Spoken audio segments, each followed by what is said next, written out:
À moins d'1 kilomètre de la frontière israélienne, se joue le drame humanitaire de la province de Deraa. Ces dernières semaines, des dizaines de milliers de personnes se sont regroupées près de la barrière pour échapper au bombardement. Marco Moreno a lancé le programme Bons Voisins en 2011, quand la guerre civile a commencé. L'objectif, assurer une aide humanitaire à défaut d'ouvrir la frontière. Ils ne veulent pas venir en Israël. Ils sont venus s'installer près de la frontière parce que c'est un endroit sécurisé pour eux. Ils savent que nous ne laisserons pas les avions russes ou syriens les attaquer. En plus de ça, on leur fournit de la nourriture et l'aide dont ils ont besoin. Sur ces images fournies par l'armée israélienne, les soldats déposent un chargement sur le sol syrien. Un groupe le récupère quelques heures plus tard. Pendant ces opérations, l'armée ramène aussi des Syriens blessés, répartis dans une poignée d'hôpitaux israéliens. J'ai été blessé aux yeux et à plusieurs endroits de mon corps. On m'a envoyé dans un poste médical. Là, j'ai demandé si je pouvais être soigné en Jordanie.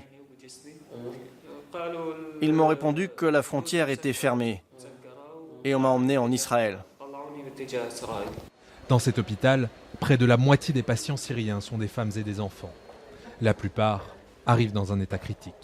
Les blessés qui nous sont amenés arrivent sans aucune espèce de traitement sur le terrain, et bien souvent même sans même un bandage. Et le peu de traitement qu'il y a, en général, fait plus de dommages que de bien. On voit par exemple des gens, il y a de plus en plus de blessés qui reçoivent des traitements antibiotiques qui sont inadaptés.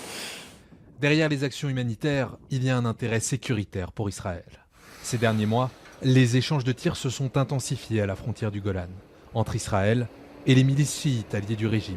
L'avancée des troupes de Bachar el-Assad pourrait constituer une faille sécuritaire. Le but premier d'Israël, c'est d'éviter la consolidation de la présence iranienne près de sa frontière.